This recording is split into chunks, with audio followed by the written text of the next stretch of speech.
Vamos orar antes. Senhor, vamos ler a Tua palavra. E eu peço em nome de Jesus que o Senhor, por mais uma vez, fale conosco. E que a leitura de Isaías 53 constranja o nosso coração. E nos leve a um lugar onde até hoje a gente não foi. Um lugar de quebrantamento e de gratidão ao mesmo tempo. Faz isso em nós, em nome de Jesus. Amém. Isaías 53, eu vou ler o texto todo.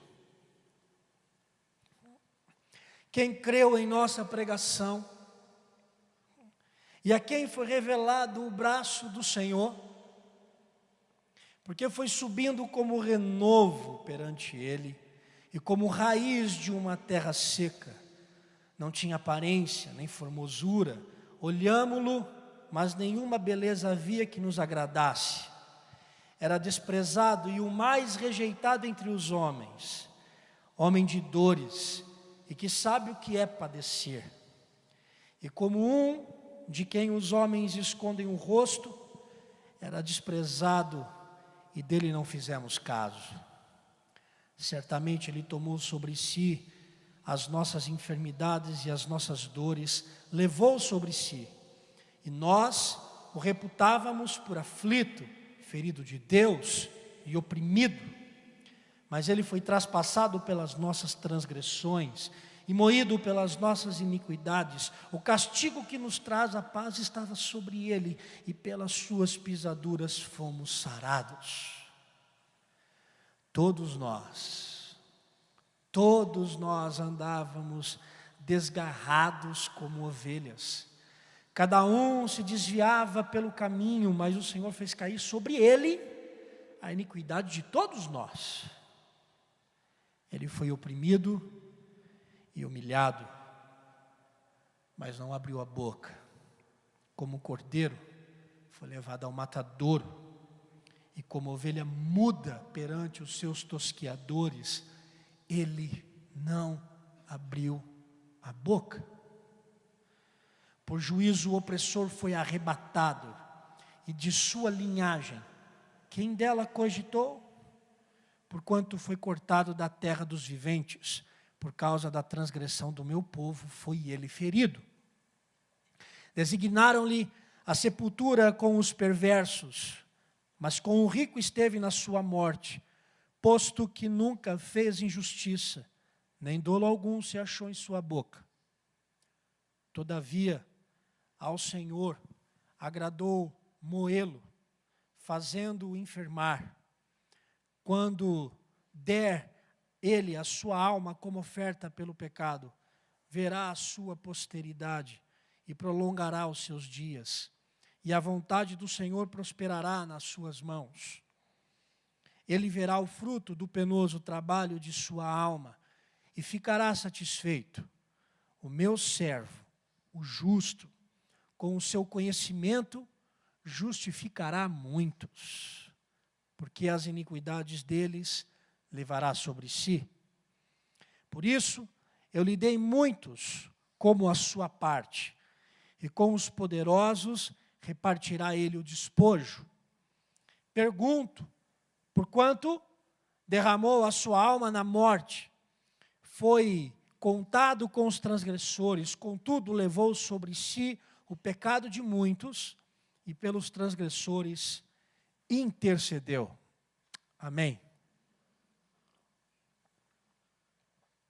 Nessa nova série chamada O Mecanismo, nós ouvimos na primeira mensagem dessa série que nós somos corruptos, que nós criamos mecanismos corruptos na vida para satisfazer aos desejos do nosso coração.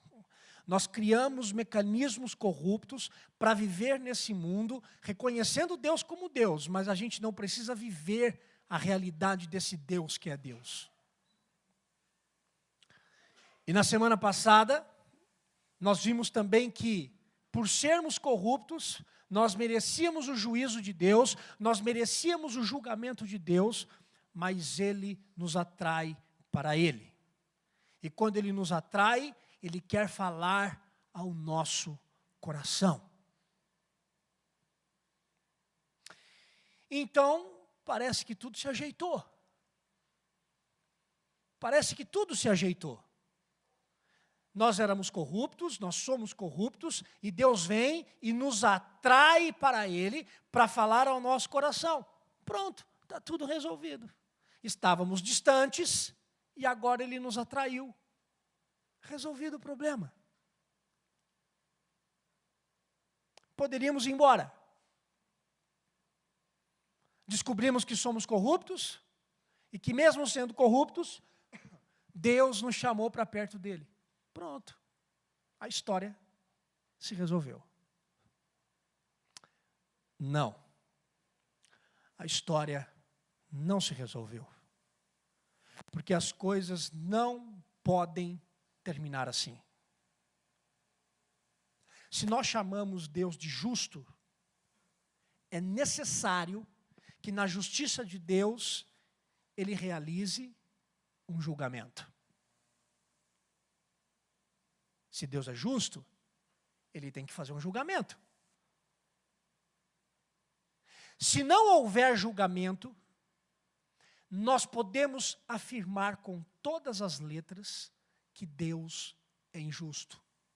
Se não houver julgamento, nós podemos afirmar com todas as letras e com toda a veemência de que a palavra de Deus é inconstante, que Ele não é verdadeiro. Por isso, mesmo sendo corruptos, e Deus nos atraindo para Ele, não resolve. Precisa ter um julgamento. Mas aí alguém pode chegar e dizer assim, pastor, Deus não poderia simplesmente perdoar a nossa situação de corrupção? Ele não poderia simplesmente nos perdoar e a coisa estava resolvida? Porque Deus não é um Deus que perdoa pecados. Então, se Ele perdoa pecados, não precisa ter julgamento, a gente está livre desse negócio. Está tudo certo. Ele não pode perdoar o nosso pecado e deixar tudo como está? Ele pode perdoar os nossos pecados. Mas para que Ele venha perdoar os nossos pecados, Ele precisa julgar a causa. E o julgamento de Deus é um julgamento justo. Eu vou repetir. O julgamento de Deus é um julgamento justo. O texto que nós lemos de Isaías 53 é o texto do julgamento. Deus está julgando o nosso pecado. Deus, o juiz, e aquele é juiz, ele não é o pai amoroso, agora lá de Oséias, como eu preguei na semana passada, aquele é juiz. E ele está julgando, ele está sentenciando a nossa causa por conta dos nossos pecados.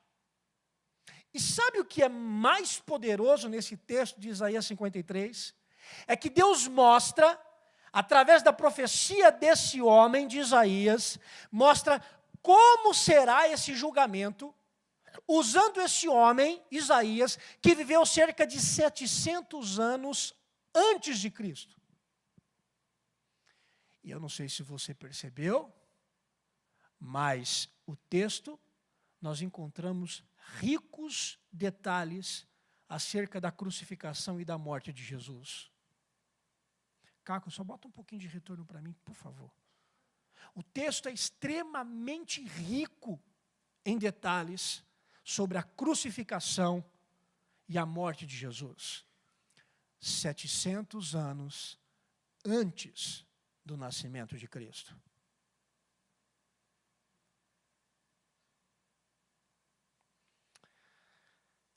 Preste muita atenção no que eu vou te dizer. Em um primeiro momento, o julgamento de Deus já aconteceu. Preste bem atenção. Em um primeiro momento, o julgamento de Deus pelos nossos pecados já aconteceu. Deus julgou o seu Filho, Jesus Cristo.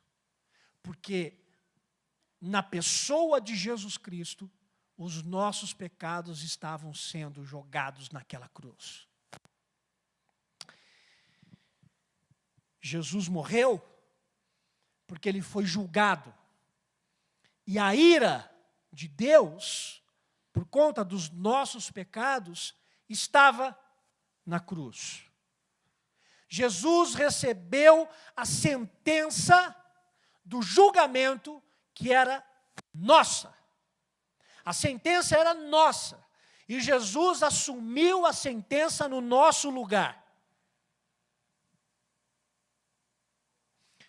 E a gente está meio acostumado com essa ideia, né?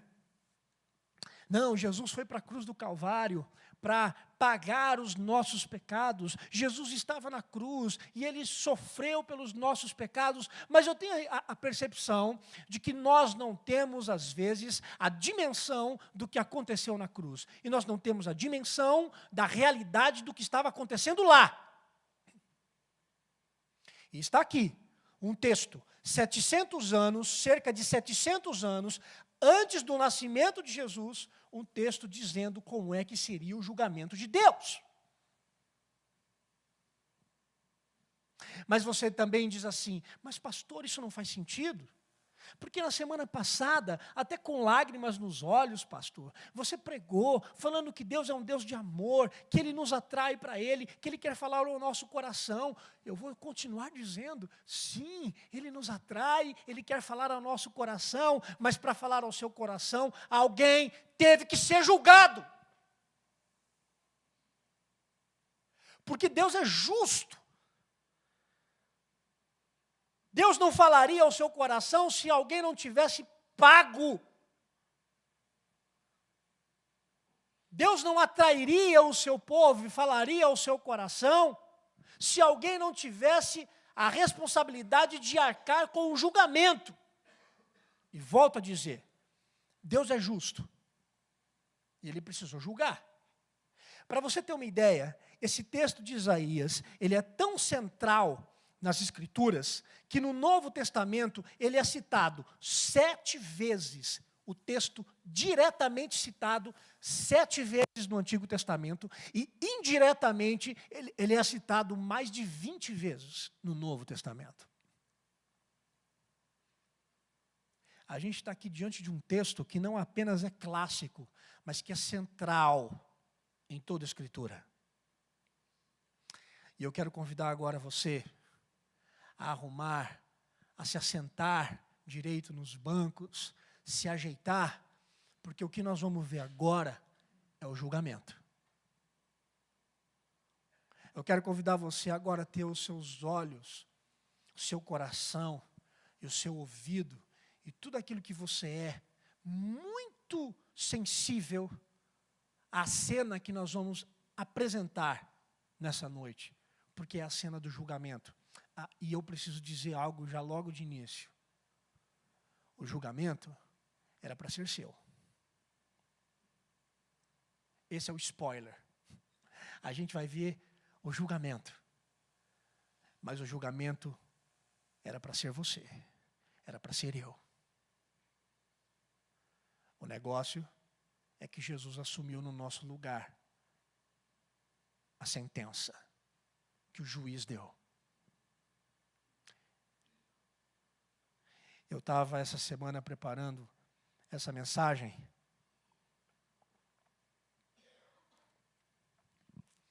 E não é aquela típica mensagem que atrai as pessoas para os bancos da igreja para ouvir. Ao contrário. É a típica mensagem que faz com que você fique com raiva do pregador e queira ir embora. E pode ser que você nunca mais volte. Pode ser que até os membros da igreja nunca mais voltem. E domingo eu esteja aqui, eu pregando aos bancos. mas nessa noite você vai ouvir. E eu estava me lembrando da pregação de Jonathan Edwards. Pecadores nas mãos de um Deus irado. Foi a única coisa que me veio à cabeça quando eu estava preparando essa mensagem. E diz a história que à medida que Jonathan Edwards pregava, as pessoas começavam a chorar e a se segurar nas cadeiras, com medo de serem tragadas pelo inferno.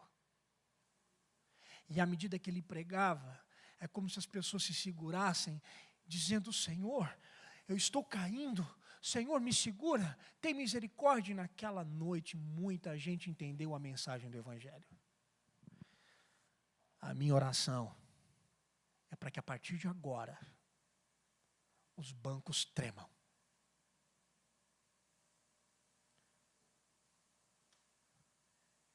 E que a imagem que está atrás de mim seja uma imagem de dor para você.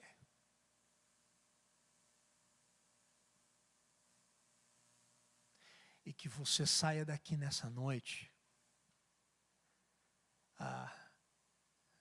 andando por esses corredores, se segurando no banco com medo de ser tragado também.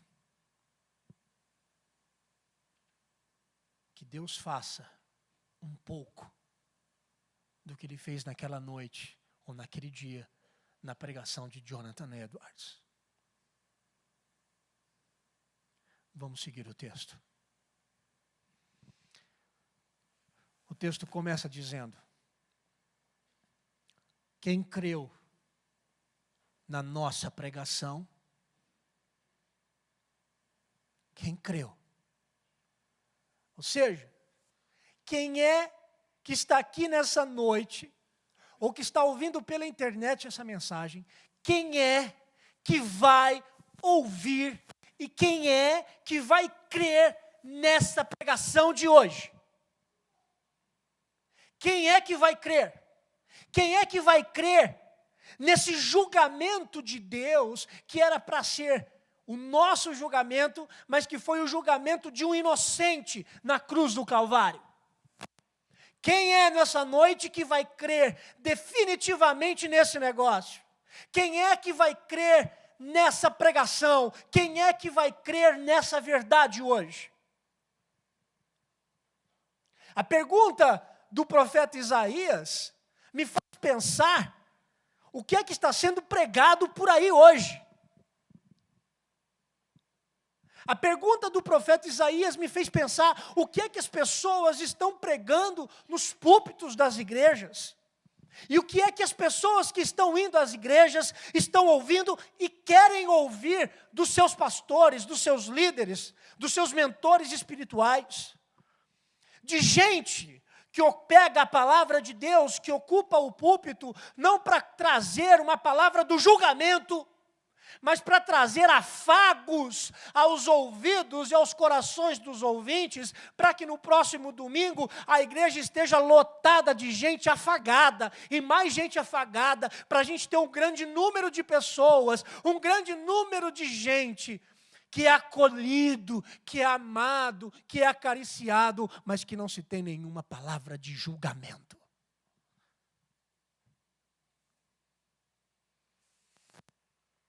E Isaías, no versículo 1, ele faz uma outra pergunta. Ele diz: a quem foi revelado o braço do Senhor? E a gente precisa fazer aqui duas considerações a respeito da palavra braço. Primeira consideração: o braço aqui não é alguém. Ou melhor, o braço aqui não é algo. O braço é alguém. O braço é o próprio Senhor. E Isaías está perguntando: a quem foi revelado o braço do Senhor? Ou seja, quem é que sabe quem é o braço do Senhor? Quem entendeu essa história de que Deus tem o seu braço estendido? Quem é que vai crer nessa história? A segunda consideração sobre o braço é que o braço aqui ele pode ser interpretado como um braço de guerra. Aquele braço que vem até nós para nos libertar da opressão social, para nos libertar da opressão política. O braço do Senhor não vai se estender ao Brasil? Nós estamos num mundo cheio de corrupção, nós estamos num país corrupto, o braço do Senhor não vai se estender sobre nós.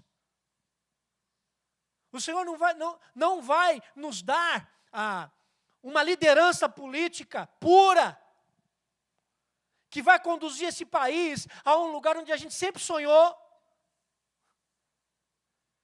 O braço do Senhor não vai se estender sobre nós. Nós julgamos que na época de Jesus, as pessoas não quiseram receber a Cristo porque acharam que o Messias seria um libertador político. Mas da mesma forma a gente anseia por uma libertação política. E aí a gente nem ora mais, porque a gente já não acredita mais que o Brasil vai ser melhor. Porque a gente quer um Deus que venha nos libertar politicamente da mesma forma. E se não nos libertar? E se o país degringolar? E se a economia falir? Deus deixou de ser Deus. O braço do Senhor não está estendido, o braço do Senhor foi recolhido. A pregação de Isaías nos mostra um outro conceito de braço. Não é esse braço que guerreia na sociedade, mas é um braço que voluntariamente se estendeu na cruz para receber o julgamento que era nosso. Esse é o braço do Senhor. Quem vai crer nessa pregação hoje? Quem vai crer? Ou quem vai querer ouvir que Deus pode não lhe dar prosperidade, mas pode lhe dar vida eterna? Quem nessa noite vai crer? Crer de verdade nesse evangelho que é puro e que é simples. Quem vai crer nessa pregação? E quando Isaías fala, joga essa pergunta logo de início, quem vai crer nessa pregação, também sugere para nós que nós só vamos saber quem é o braço do Senhor por meio da pregação. É uma frase lógica. Só se sabe quem é o braço do Senhor por meio da pregação. E também eu fiquei pensando, a gente está pregando isso?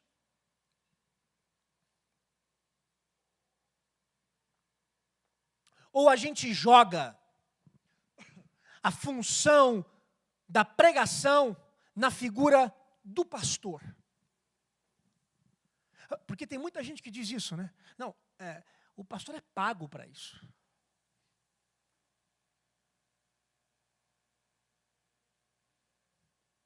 Nós vivemos isso? Nós vivemos isso. Quem hoje vai crer nessa pregação? Isaías começa a fazer uma narração histórica da vida de Jesus, do seu nascimento, até o momento em que ele recebe o julgamento de Deus no nosso lugar. Ele começa a contar cronologicamente a história de Jesus, a partir dos versículos 2 e 3. E nos versículos 2 e 3 ele começa a dizer para nós, ele diz, como raiz de uma terra seca, ou seja, da ideia de nascer do solo. Isso é uma poesia. O que é que Isaías está dizendo? Que o Messias vai nascer em uma essência humana. Ele é também 100% humano. Como raiz que nasce de uma terra seca. Ele vai nascer como uma figura humana, cuja aparência não mostrava nenhum sinal de importância. Ele não era bonito, ele não era simpático, ele não era aquela figura que nós projetamos hoje, que a pessoa tem que ser bonita, arrumada, com um discurso muito bem colocado, não apenas inteligível, mas inteligente, perspicaz. Nós queremos estar numa igreja onde o nosso líder seja o líder. Nós queremos estar numa igreja onde nós vamos olhar para o nosso pastor e a gente tem a figura, o nosso pastor.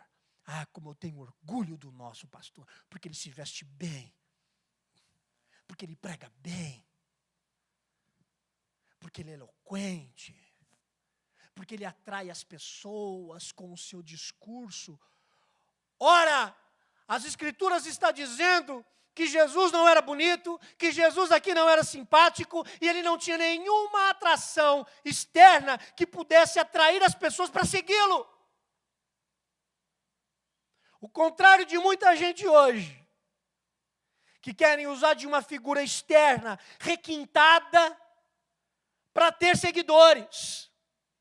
Seja na igreja, na vida real, ou seja na vida virtual. Aquele que recebeu o julgamento de Deus tinha a aparência de um homem comum. Alguém que pudesse sentar entre nós e nós iríamos olhar e dizer assim, quem é esse cara? Quem é esse cara? Simples, de uma figura que não tem alarde nenhum. É por isso que talvez não seria tão fácil acreditar que aquele homem seria o braço do Senhor. E porque talvez seria difícil de acreditar, em vez dessas pessoas seguirem a Jesus, diz o texto que ele foi rejeitado. E marginalizaram esse homem. No versículo 3, nós encontramos a expressão que ele era desprezado. A palavra desprezado no original, ela apresenta um conceito contábil. Olha que interessante. A palavra desprezado aqui representa um conceito contábil. Funciona mais ou menos o seguinte: depois de todas as informações que nós temos, depois de tudo que foi falado a respeito desse homem, quando nós somamos tudo, deu zero. Ele era desprezado. Deu zero. A gente somou as informações e deu zero. Sabe o que significa? Não nos interessa esse homem. Ele não tem boa aparência. Ele não é simpático. Não nos interessa essa figura. Interessante, né? Porque nos dias de hoje, também não nos interessa um Deus que não tinha um lugar para reclinar a cabeça. Sabe por quê? Porque nós nos autodenominamos filhos de Deus. Então, Deus tem que dar um travesseiro, uma cama, um teto, uma cozinha de ouro, o melhor desta vida, o melhor dessa terra. Não nos interessa essa imagem de um Deus que não tinha um lugar para encostar a sua cabeça. Aliás, também não nos interessa a imagem de um Deus que não nos priva do sofrimento. Não, Deus tem que nos colocar numa bolha, Deus tem que nos proteger, porque afinal Deus é Deus. E a gente é fiel. Como é que pode a gente ser fiel a um Deus que deixa a gente sofrer? Então também não nos interessa a imagem desse Deus que permite o sofrimento nosso. Também não nos interessa a imagem de um Deus que não tenha uma postura de nos libertar politicamente da corrupção. Também não nos interessa a figura de um Deus com cara simples.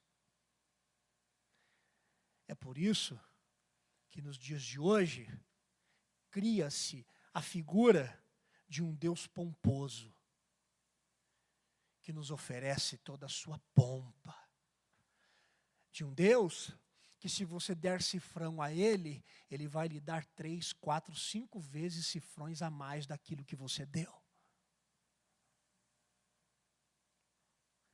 De um Deus que vai se levantar com o braço estendido e forte para derrubar aquelas pessoas que estão falando mal da gente.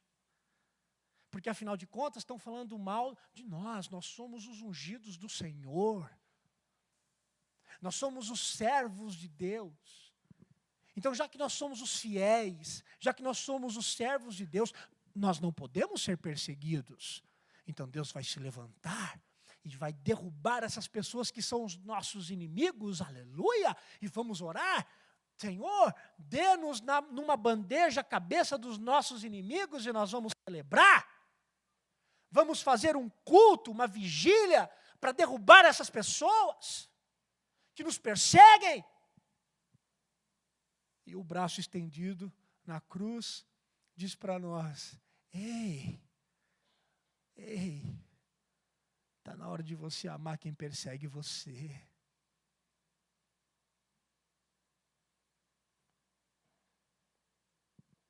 Nós rejeitamos a figura desse Deus servo. E sabe por que nós rejeitamos a figura de um Deus servo? Porque nós não queremos ter essa mesma imagem vinculada a nós. Então também não nos interessa a imagem de um Deus servo. Nós queremos um Deus triunfante. Um Deus que vem galopando, a cavalo, guerreiro. Porque aí Ele vai nos vestir, e nós vamos guerrear, e nós vamos tomar essa terra, e nós vamos derrubar o nosso chefe, aleluia. E nós vamos provar o melhor desse mundo. Vamos ser intocáveis, vitoriosos. E se alguma coisa está dando errado com você, é porque você está em pecado.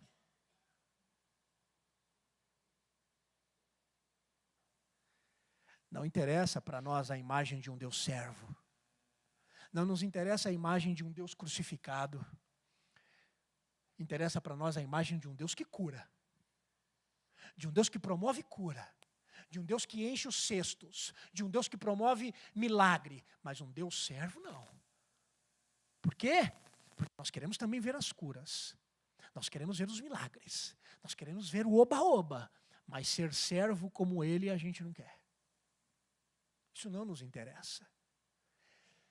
Quem vai crer nessa pregação hoje?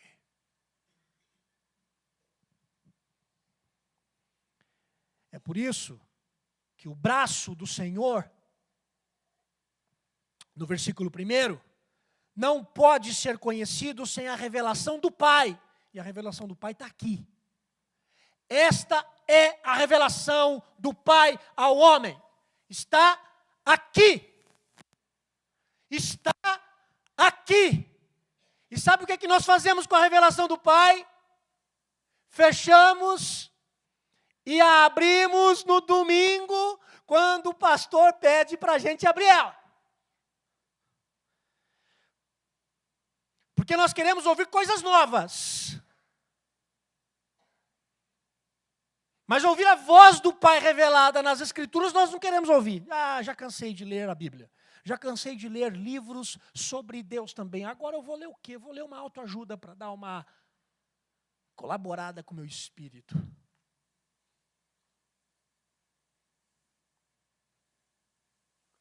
Sabe por que a gente precisa da revelação? Essa é a revelação de Deus.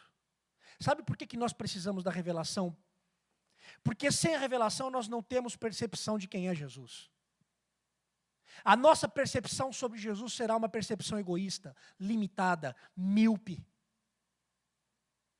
Nós vamos imaginar sempre um Jesus triunfante e não um Jesus servo. Para ver o braço do Senhor, nós precisamos da revelação. Nós precisamos desse óculos. E a pergunta é, o que esse óculos da revelação mostra para mim e para você? O que o óculos da revelação nos mostra? A partir do versículo 4, agora, a partir do versículo 4, a gente começa a ver então o meu e o seu julgamento. A partir do versículo 4, nós vamos começar a ver o julgamento de Deus sobre o seu filho, um julgamento que era para ser meu e seu. Vamos ver juntos como foi o julgamento de Deus, como é que Deus, o juiz, julgou a nossa vida e como Ele julgou a nossa vida em Jesus. Versículo 4. Certamente Ele tomou sobre si as nossas enfermidades. Ele carregou a nossa enfermidade. Agora veja, nós seríamos muito levianos em pensarmos que na cruz Jesus carregou a nossa gripe, que na cruz Jesus carregou o nosso sarampo, que na cruz Jesus carregou o câncer. Porque se na cruz Jesus carregou o câncer, minha mãe não teria morrido de câncer.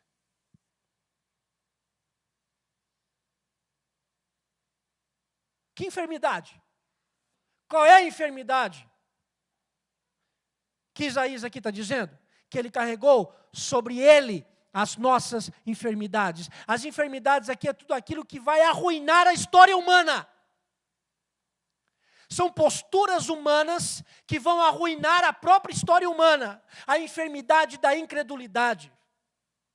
De gente que ouve, mas diz assim, eu não creio nisso. Eu não creio nisso. Dos Tomés. De Tomé diz, não, eu só vou crer que ele ressuscitou se eu botar o dedo. Até que Jesus aparece e fala, então põe o dedo aqui, que a casinha vai fechar.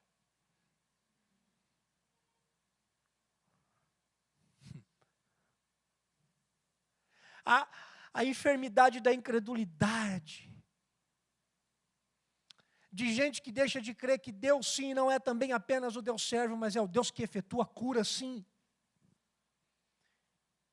Cujos milagres nunca serão explicados pela ciência, pela lógica e pelo raciocínio, mas puramente pela ação sobrenatural do Espírito Santo e ponto final. Ele carregou sobre si as nossas enfermidades da imoralidade, de gente que vive a imoralidade, no limbo, no escuro, tomado por atos imorais, da cabeça aos pés. Ele carregou sobre si as enfermidades da nossa soberba, de gente que quer sempre olhar de cima para baixo para o outro. Carregou sobre ele as enfermidades da nossa falta de misericórdia para com o próximo, da nossa malícia, da nossa avareza, do tanto que a gente quer ter dinheiro, ter posse, ter cifrão. Ele carregou sobre si a enfermidade da injustiça, de quantas e quantas vezes nós nos tornamos injustos para com as pessoas. Uma humanidade enferma na alma, que nega o amor de Deus e prefere seguir a vida e prefere seguir o caminho doente, morrendo e agarrado a si mesmo. Jesus sentiu na alma dele a nossa enfermidade. E sabe o que é que Deus fez? Julgou. Deus julgou. O versículo 4 diz que ele foi ferido por Deus. Jesus sofreu, não apenas diante de Deus e diante dos homens, mas Jesus sofreu por Deus.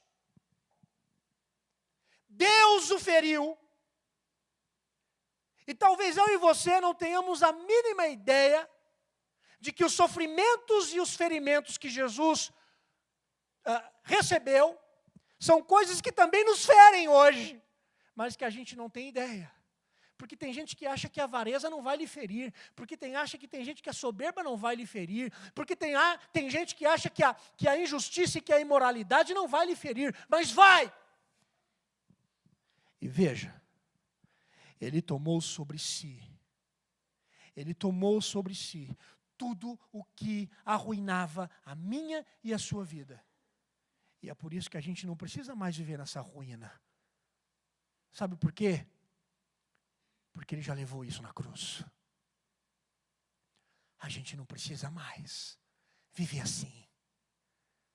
Porque ele nos libertou. O texto ainda continua dizendo que ele foi traspassado pelas nossas transgressões. A palavra traspassado no original tem a ideia de alguém que foi pisoteado até morrer. Ele foi traspassado pelas nossas transgressões. Ele foi pisado, esmagado, moído. E quem pisou nele? Quem pisou em Jesus? Quem esmagou Jesus? Aí a gente diz o quê? Os nossos pecados, não é? Não! Quem pisou, quem esmagou e quem moeu foi o Deus Pai. É isso que você ainda não entendeu. Quem pisou em Cristo na cruz, quem moeu Ele, quem esmagou o Filho, foi o próprio Pai. O Pai pisou no Filho. Sabe por quê? Porque eu e você não aguentaríamos a primeira pisada. Porque eu e você não aguentaríamos ser esmagados por Deus. E sabe o que é que Jesus fez? Ele se sujeitou. Voluntariamente ele foi à cruz. Ele foi. Deus pisou no seu Filho por conta dos meus e dos seus pecados. Ele não foi pisado por conta dos nossos pecados. Ele foi pisado pelo Pai. Deus o esmagou. Sabe o que é que Deus estava fazendo lá? Julgando você. Julgando a mim. Deus iria nos pegar e nos moer. Deus iria esmagar. Deus iria pisar. E Jesus disse, não, eu serei moído, eu serei pisado, eu serei traspassado, eu serei executado por eles.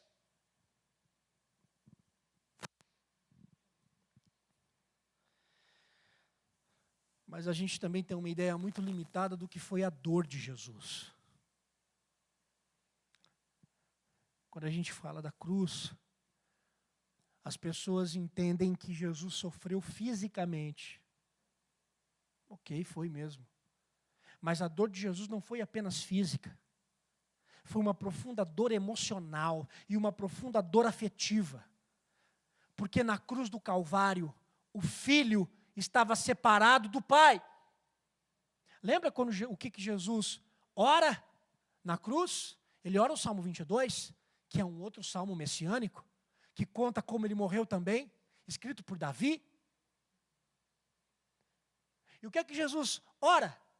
Ele diz, Deus meu, por que você me desamparou?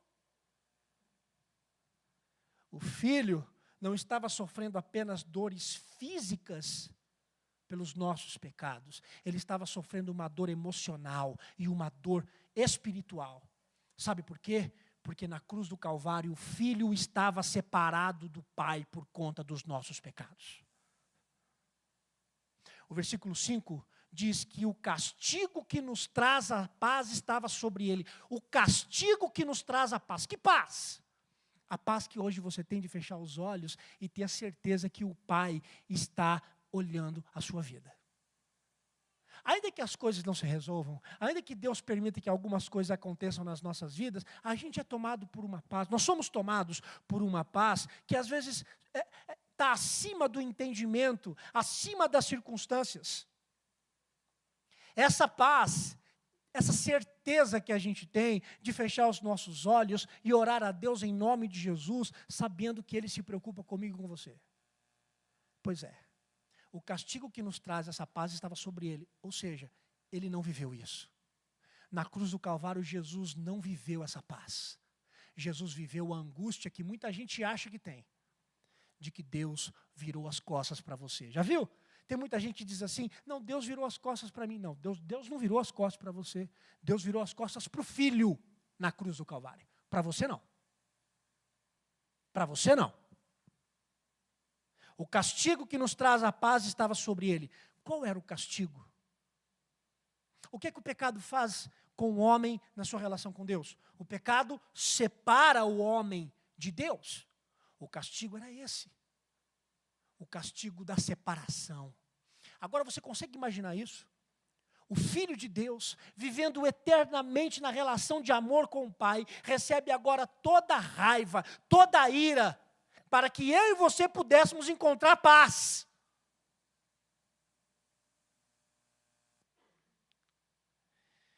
E o texto continua dizendo que as pisaduras que ele recebeu, As pisaduras que o filho recebeu do pai promoveram o quê? A nossa cura. As pisaduras que ele recebeu na cruz promoveram a nossa cura. A cura das enfermidades. Na cruz nós somos curados da avareza. Na cruz nós somos curados da imoralidade. Na cruz nós somos curados da falta de misericórdia, da injustiça. Por quê? Porque Jesus se fez doente por nós. Para que eu e você pudéssemos ser curados.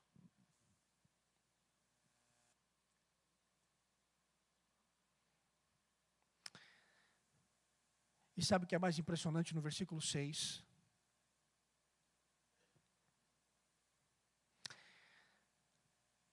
O versículo 6 diz: enquanto o servo sofredor recebia o julgamento, enquanto o servo sofredor recebia o julgamento de Deus no nosso lugar, o versículo 6 diz que nós andávamos desgarrados, soltos e vivendo longe do Pai. Sabe qual é a imagem aqui? Enquanto Jesus pagava a conta, nós farreávamos. Jesus pagou a conta da nossa farra. Jesus arcou com a ira de Deus por conta das nossas farras. E enquanto ele era castigado, nós andávamos celebrando, embriagados nas nossas paixões. Enquanto o filho estava sendo castigado, nós estávamos soltos.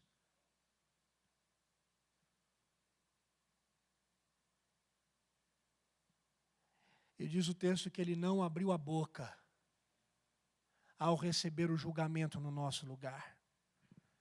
O servo não fez resistência física e nem fez resistência à violência que ele recebeu. Mas diz o versículo 7 que ele se humilhou.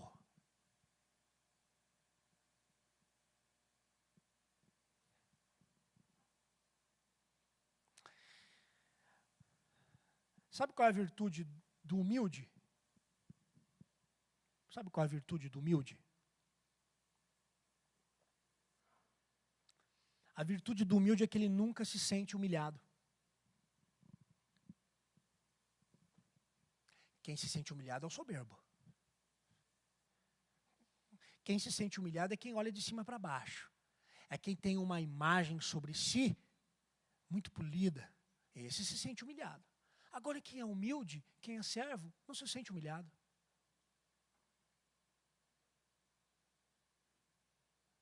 Sabe quando alguém olha nos seus olhos e confronta você? E você diz assim, está errado, esse pastor, essa liderança, esse meu irmão falando isso para mim, me ofendeu.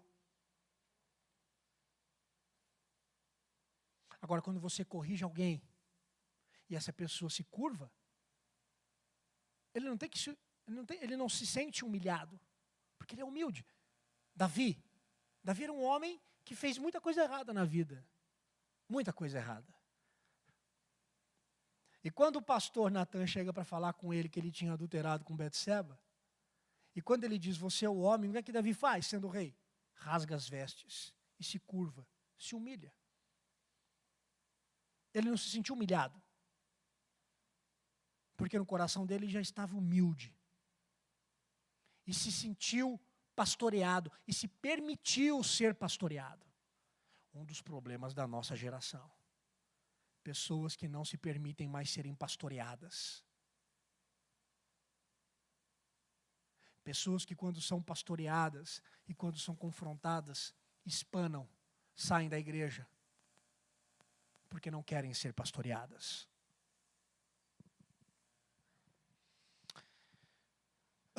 Quando a gente olha para esse cenário de dor, a gente pode fazer uma pergunta. A pergunta é, mas cadê o Deus Pai na história? Porque eu só estou vendo aqui a figura do Deus Filho sofredor. E Deus Pai? Cadê o Deus Pai? Olhem o versículo 10. Todavia, ao Senhor, e aqui é Yahvé, ao Senhor agradou moê-lo, fazendo-o enfermar. O Deus Pai agradou moê-lo. E sabe por quê? Porque não tinha outro jeito, não haveria outro modo da conta ser paga. Deixa eu explicar isso. Quando o homem peca, o homem agora tem uma conta diante de Deus. Ele tem um débito. E por mais que eu e você venhamos a querer fazer coisas boas para tentar pagar esse débito, nós não damos conta de pagar. Por quê? Porque a salvação não vem por obras. As nossas obras, as nossas boas obras não pagam a dívida. O que acontecia no Antigo Testamento?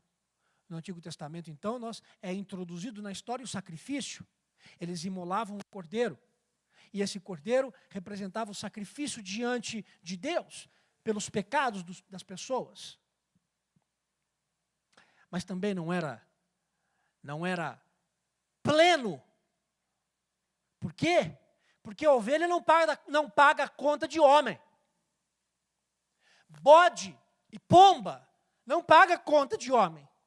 Somente um outro humano poderia pagar a conta do humano. E sabe o que é que Deus fez? Deus disse assim: eu já sei como é que eles vão pagar essa conta. Eu vou pagar para eles. Sabe como? Eu vou me tornar como um deles. É por isso que João diz que Deus, então, se fez carne, habitou entre nós cheio de graça e de verdade. Para quê? Para ser entregue na cruz por nós, moído pelo Pai, para que eu e você pudéssemos encontrar a paz. Em Gálatas, Paulo diz: Cristo nos resgatou da maldição da lei, fazendo-se Ele próprio maldição no nosso lugar. Pastor, você está dizendo que Jesus se fez maldito? Isso. Porque malditos aqui éramos nós. Você está entendendo aqui? Você está entendendo que você era o maldito? E Jesus diz assim: eu vou ser maldito no lugar dele.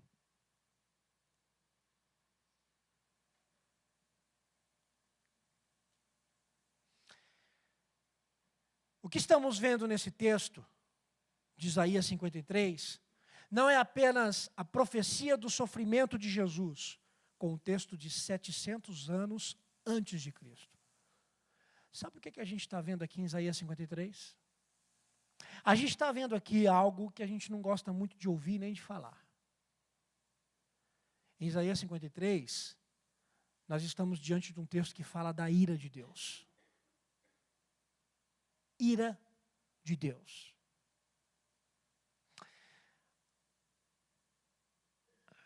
A ira de Deus não é como a ira do seu chefe, que fica bravo com você quando você deixou de fazer alguma coisa que era para você fazer.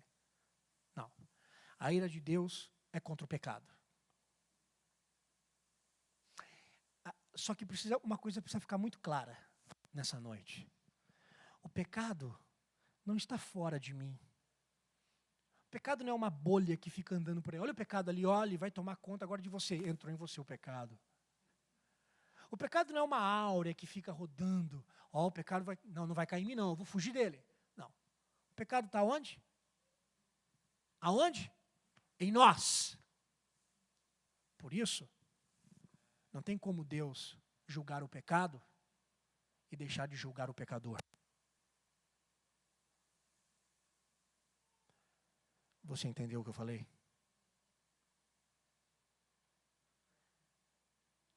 A ira de Deus é contra o pecado. Mas é também contra o pecador. Eu falei no início da mensagem que num primeiro momento a ira de Deus foi executada em Jesus, lá na cruz. A ira de Deus foi executada em Jesus. E se a ira de Deus foi executada em Jesus, então isso nos dá duas certezas na vida. Duas certezas. A primeira, quem crê em Jesus Cristo, e não apenas crê, mas vive uma vida fiel à vida de Jesus, quem crê em Jesus e tem a convicção de que Jesus também vive nele, essa pessoa não enfrentará a ira de Deus. E sabe por que essa pessoa não enfrentará a ira de Deus? Porque na cruz, Jesus sugou. Na cruz, Jesus esgotou a ira do Pai. Olha o que diz o versículo 11.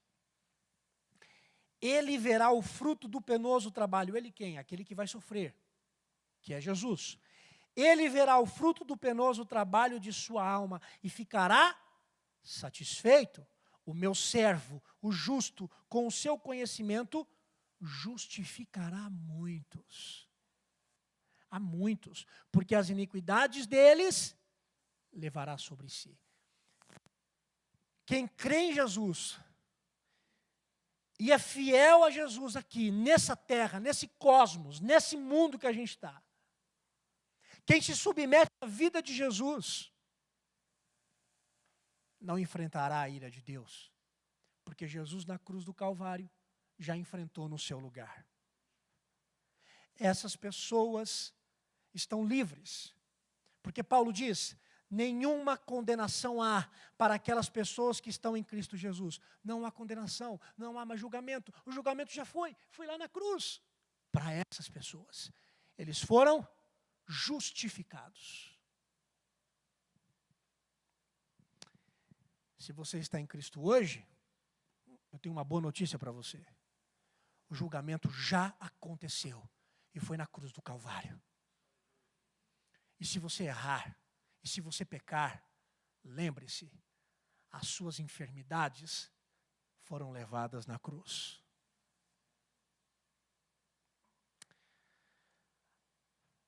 A segunda certeza é que as pessoas que não creem em Jesus como Salvador de suas vidas, ou aquelas pessoas que creem em Jesus, num Jesus histórico, mas não vivem a vida que Ele oferece aqui. Aquelas pessoas que dizem, não, eu acredito em Jesus sim, mas não estão nem um pouquinho interessadas em serem transformadas pela vida de Jesus. Aquelas pessoas que dizem assim, não, mas eu vou à igreja, eu conheço a Bíblia, eu já ouvi falar de Jesus sim, mas de segunda a segunda vive algo totalmente oposto ao Evangelho de Jesus.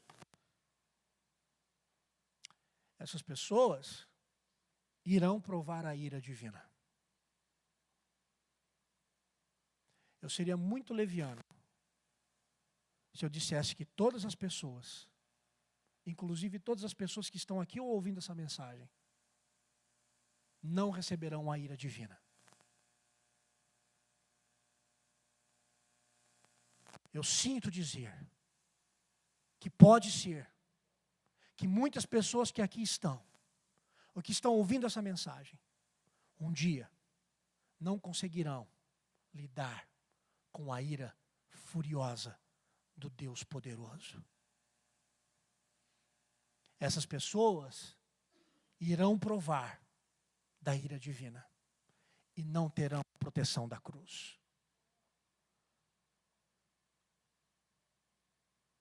Isso é o inferno. Inferno é a presença da eterna ira de Deus. Inferno é a presença da ira de Deus. Eternamente. Eternamente. Isso é o inferno. Inferno não é a ausência de Deus, é a presença da ira, daquela ira que estava na cruz, será agora sobre você, sobre aqueles que não vivem o Evangelho no inferno, eternamente. Isso é o inferno. E é nesse sentido que Deus não pune apenas o pecado. Deus pune também o pecador. Já ouviu aquele negócio? Não, Deus odeia o pecado, mas Deus ama o pecador. Então, como é que a gente faz com o Salmo 5? Salmo, capítulo 5, Salmo 5, versículo 5 diz assim: os arrogantes não permanecerão à tua vista, aborreces a todos os que praticam a iniquidade. Sabe o que significa aborreces no original?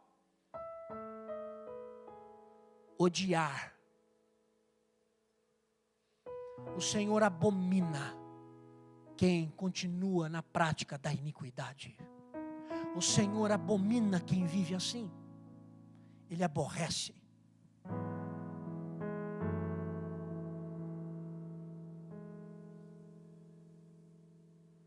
Deus não pune apenas o pecado. Deus pune o pecador.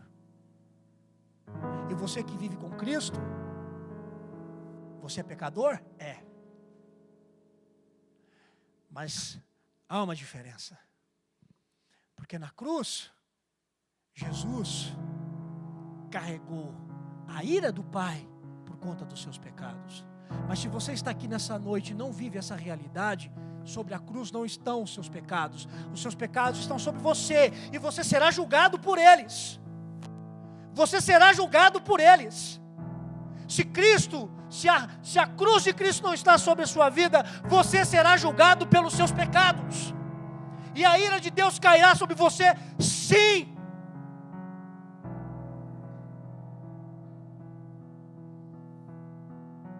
Eu quero terminar com a pergunta de Isaías no versículo 1. Quem irá crer nessa pregação? Quem nessa noite vai crer nessa pregação?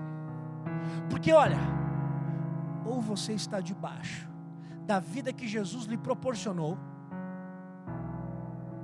ou você está debaixo da vida que Jesus lhe ofereceu, e o julgamento que era para cair sobre você caiu na cruz, ou você está longe da proteção da cruz, onde a ira de Deus irá te atingir eternamente, para sempre.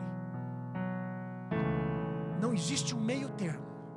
Ou você está debaixo da cruz, lavado pelo sangue do Cordeiro, protegido da ira do Pai, ou você vai ter que se apresentar diante de Deus livre. E assim como Ele moeu o Filho por conta do pecado do seu povo, Ele também irá moer você eternamente. A pergunta é: onde você está? Onde você está? A cruz e o sacrifício de Jesus é a resposta para você nessa noite. Hoje,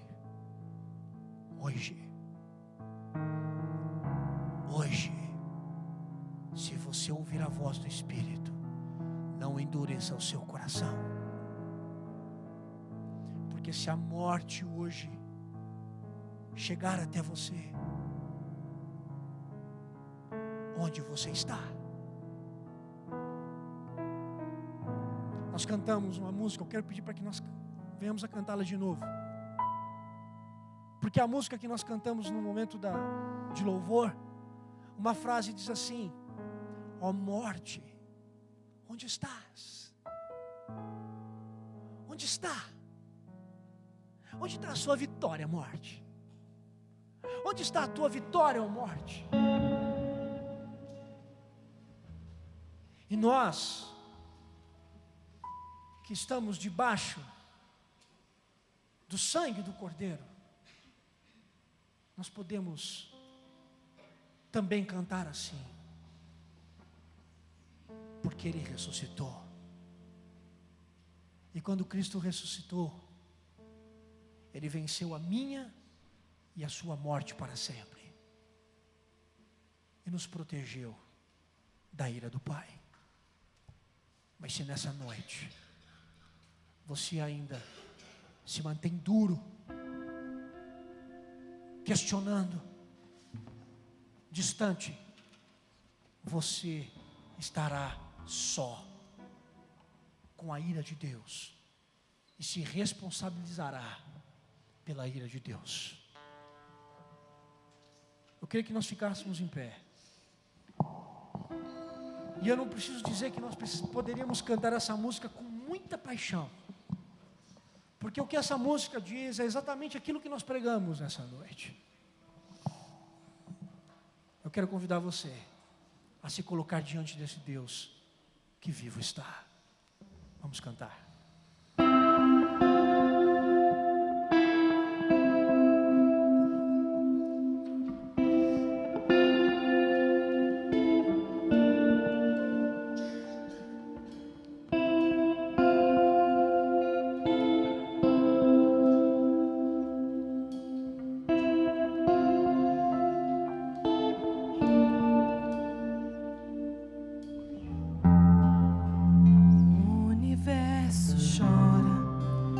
Sol se apagou, ali estava morto Salvador. Seu corpo lá na cruz, seu sangue derramou, o peso do pecado ele levou.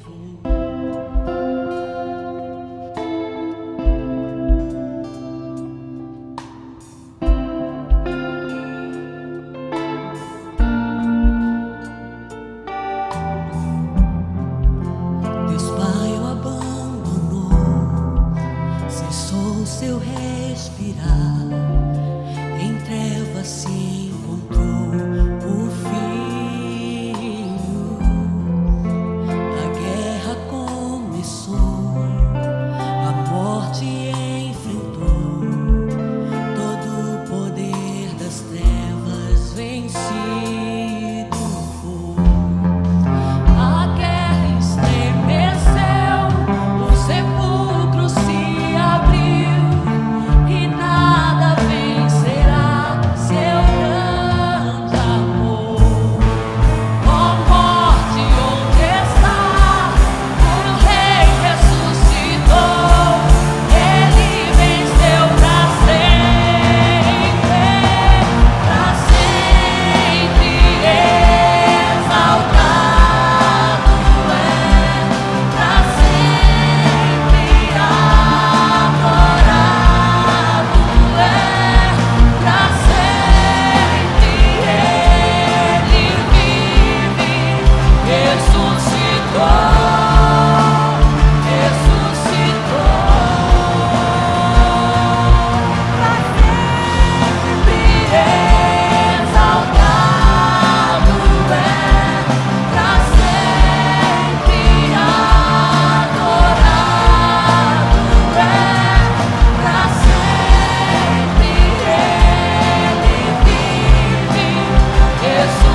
foi moído por nós. O Senhor foi pisado pelo Pai. Nós não vamos encontrar amor maior do que esse no mundo, no universo.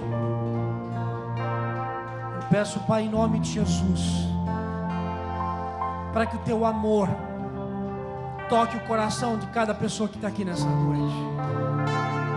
E aqueles que ainda estão duros, que sejam tocados, quebrantados em nome de Jesus. Que possam viver a liberdade do Teu amor. Renova, Senhor. Renova, Senhor, a nossa vida. Nos dê a convicção de que sobre nós não está mais a ira do Pai, mas a graça do Senhor. Porque o Filho tomou para si as nossas enfermidades e a ira do Pai. Tem misericórdia, Senhor. Que a graça do Senhor Jesus, o amor de Deus o Pai, a comunhão do Espírito esteja sobre a sua vida, lhe dando a convicção de que o Filho foi moído pelo Pai por amor a você. E que isso te faça diferença na sua vida. Que isso leve você a ser um discípulo apaixonado por Jesus de Nazaré, hoje e sempre.